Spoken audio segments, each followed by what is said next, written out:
ఇది కర్ణాటక రాష్ట్రంలో అర్సికేర్ నగరం. ఈ నగరం మైసూరు నుండి 138 కిలోమీటర్లు, బెంగళూరు నుండి 194 కిలోమీటర్ల దూరంలో ఉంటుంది. ఇక్కడ ఓ బాయ్స్ హాస్టల్లో జరిగిన ఓ సంఘటన ఇది. ఇది ఇప్పటికీ ఓ భయానక వాతావరణాన్ని అక్కడ కల్పిస్తోంది. అదేమిటంటే అక్కడ ఓ ప్రైవేట్ కాలేజీ వాళ్ళు ఒక ఓల్డ్ బిల్డింగ్ ను బాయ్స్ హాస్టల్ కొరకు రెంట్కు తీసుకున్నారు. అది మొత్తం 3 స్టేర్స్ బిల్డింగ్. ఆ హాస్టల్లో మొత్తం 7 మెంబర్స్ మాత్రమే స్టూడెంట్స్ అప్పుడు ఉన్నారు. వాళ్లకు షెల్టర్ 3rd ఫ్లోర్ లో కల్పించారు. ఓ రోజు ఆ స్టూడెంట్స్ నైట్ డిన్నర్ చేశాక హాస్టల్లో నిద్రపోతూ ఉన్నారు. అప్పుడే కరెంటు పోయింది. అప్పుడు అనిల్ బౌజ్ అనే స్టూడెంట్ కు మాత్రం నిద్ర రావటం లేదు. ఎందుకంటే అతను హాస్టల్లో ఉండటం ఇదే మొదటిసారి కావటం కాబోలు. అప్పుడు సమయం రాత్రి 12:30. వాతావరణమంతా ప్రశాంతంగా ఉంది. అతను డోర్ ఓపెన్ చేసి బాల్కనీలోకి వచ్చాడు. ఆ ఎదురుగా ఏదో అలికిడి, బయట మాత్రం కుక్కల యొక్క అలజడి. ఆ ఎదురుగా ఓ నల్లని బరువైన ఆకారం తనను అటువైపు రమ్మంటున్నట్లు ఆహ్వానిస్తోంది. ఆ నల్లని లేడీ ఆకారం కళ్ళు మాత్రం తెల్లని బల్బుల్లా మెరుస్తూ ఉన్నాయి. ఇతని ముఖం మాత్రం నీలం రంగులోకి మారిపోయింది. గుండె వేగంగా కొట్టుకోవటం మొదలైంది. అతను ఒక్కసారిగా కంగు తిన్నాడు. శ్వాస తీసుకోవటం ఆగినంత పనయింది. రోమాలు నిక్కబొడుచుకున్నాయి. ఎలాగోలా ధైర్యం చేసుకొని తన రూమ్ వైపు పరిగెత్తి లోపలికి వెళ్ళి గడియ పెట్టుకున్నాడు. అప్పుడు తన ఫ్రెండ్స్ అంతా కూడా నిద్రపోతూ ఉన్నారు. ఇతను రూమ్లో నుంచి మూసి ఉన్నటువంటి విండో నుంచి చూస్తూ ఉంటే విండో బయట ఆ నల్లని బరువైన ఆకారం అటు ఇటు తిరుగుతూ ఉన్నట్లు ఇతను గమనించాడు. తనకు ఏం చేయాలో అర్థం కాక దుప్పటి ముసుక వేసుకొని నిద్రలోకి వెళ్ళుటకు భయంతోనే ప్రయత్నించాడు. తెల్లవారిన తరువాత రాత్రి తాను చూసిన సంఘటనను తన మిత్రులకు చెప్పాడు. వాళ్ళు నీకు ఏదో కల వచ్చినట్లుందని నవ్వుకున్నారు. కానీ అనిల్ బౌజ్కు మనసులో ఏదో వెలితిగా ఉంది మరియు భయంగా కూడా ఉంది. కానీ తన మాట వాళ్ళెవరూ కూడా వినుటలేదు. అలా ఒక 4 రోజులు గడిచాయి. మరో రోజు రాత్రి డిన్నర్ అయ్యాక హాస్టల్లో స్టూడెంట్స్ అంతా కూడా నిద్రపోతూ ఉన్నారు. అందులో అనిల్ బౌజ్, త్రినాథరావు, రాథోడ్ మాత్రమే మెలకువగా ఉన్నారు. రాత్రి సమయం 1:15. బాల్కనీలో ఏదో అలజడి అయ్యింది. చూద్దాం పద అని రాథోడ్ అన్నాడు. అనిల్ బౌజ్ వద్దని వారించాడు. అయినా వినకుండా త్రినాథరావు, రాథోడ్లు డోర్ ఓపెన్ చేసి బయటకు వస్తూ ఉంటే అనిల్ బౌజ్ కూడా వారితో పాటే రూమ్లో నుండి బయటకు వచ్చాడు. అక్కడ వారికి ఏమీయూ కనిపించలేదు. వాళ్ళు ఆ 3rd ఫ్లోర్ నుండి 2nd ఫ్లోర్కు నడుచుకుంటూ వచ్చారు.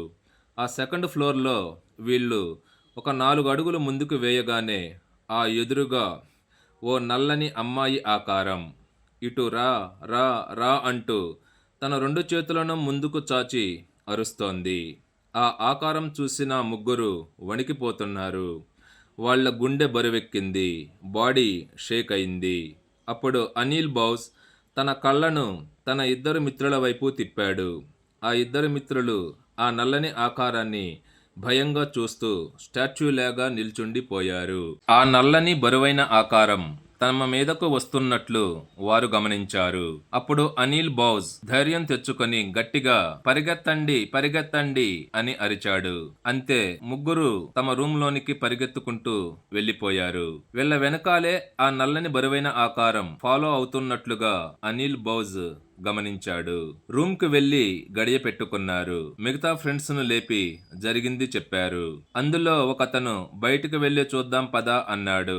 ఆల్రెడీ మేము చూశాము, బయటకు మాత్రం ఎవరూ వెళ్లవద్దని అనిల్ బౌజ్ వారిని వాదించాడు. ఆ రాత్రంతా వారికి ఓ యుగంలా గడిచింది. తెల్లవారిన తరువాత హాస్టల్ యాజమాన్యానికి ఈ స్టూడెంట్స్ రాత్రి జరిగిన విషయాన్ని చెప్పారు. కానీ ఆ యాజమాన్యం పట్టించుకోలేదు. ఇంతలో వీళ్ళు వాళ్ళ పేరెంట్స్కు ఫోన్ చేసి జరిగింది చెబితే వాళ్ళ యొక్క పేరెంట్స్ వచ్చి వీళ్లను వాళ్ళ ఇళ్లకు తీసుకెళ్ళిపోయారు. ఇప్పుడు హాస్టల్ మొత్తం ఖాళీ అయింది. ఒక సెక్యూరిటీ గార్డ్ మాత్రమే ఉన్నాడు. ఆ రోజు నైటు పొద్దుపోయిన తర్వాత కరెంటు పోయింది. అప్పుడు సెక్యూరిటీ గార్డు సిగరెట్టు తాగుతూ ఉన్నాడు. ఆ సమయమున సెకండ్ ఫ్లోర్లో లైట్లు వెలుగుతూ ఆరుతూ ఉండటం సెక్యూరిటీ గార్డు గమనించాడు. ఆ తెల్లారిన తరువాత ఈ విషయాన్ని యాజమాన్యానికి చెప్పాడు. యాజమాన్యం హాస్టల్కు తాళం వేయటం జరిగింది. అసలు ఆ నల్లని లేడీ ఆకారం ఏమిటి? అది అక్కడే ఎందుకు ఉంది? అది వీళ్ళ రూమ్లోనికి ఎందుకు వెళ్ళలేకపోయింది అనే ప్రశ్నలు ఇక్కడ తలెత్తుతున్నాయి. అవి తెలియాలంటే ఈ వీడియో చివరి వరకు స్కిప్ చేయకుండా చూడండి. ఆ హాస్టల్ను ఆనుకొని ఒక పెద్ద మామిడి చెట్టు ఉంది. దాని ప్రక్కనే ఒక పాముల పుట్ట కూడా కలదు. ఆ చెట్టు ప్రక్కనే ఒక చిన్న రోడ్డు మార్గము కూడా ఉంది. ఆ రోజు రాత్రి జోరు వర్షం. ఉరుము ఉరిమింది, మెరుపు మెరిసింది. అటువైపు ఓ సెలయేరు కూడా పారుతోంది. కరెంటు పోయింది. చిమ్మ చీకటి. అప్పుడు ఒక ఇద్దరు ఫ్రెండ్స్ రాత్రి సెకండ్ షో సినిమా చూసి సుమారు 1 గంట సమయంలో ఆ రోడ్డులో బైక్పై వెళ్తూ ఉన్నారు. వర్షం పెరగటంతో ఆ బైక్ను ప్రక్కన పెట్టి ఆ చెట్టు క్రింద నుంచున్నారు. ఆ జోరు వర్షంలో వాళ్ళు తడిసిపోయారు.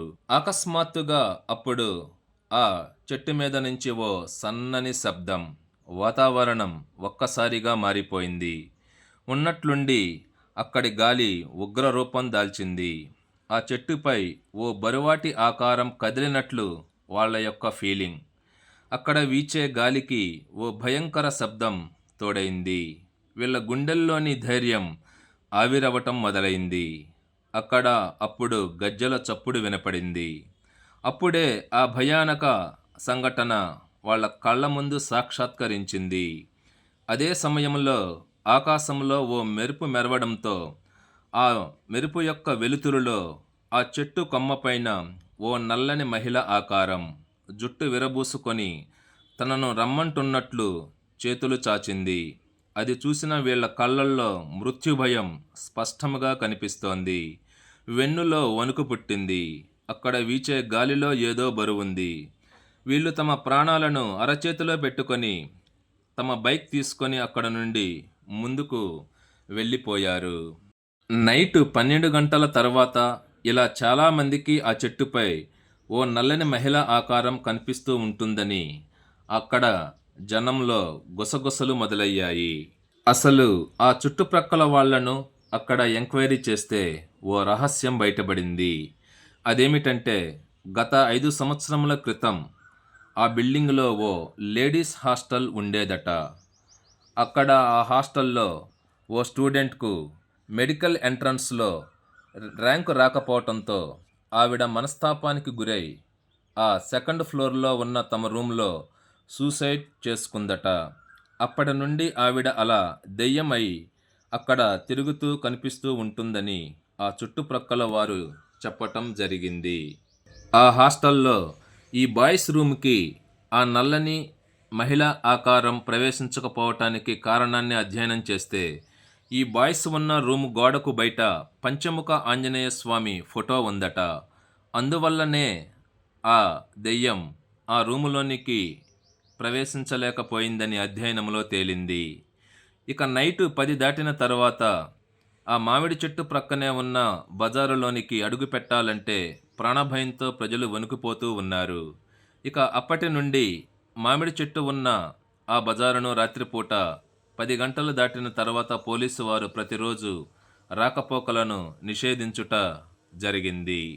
ఇప్పటికీ ఆ లోకల్ వాళ్ళు ఈ సంఘటనను ఆ అర్సికేర్ పట్టణంలో కథలుగా చెప్పుకుంటూ ఉంటారు.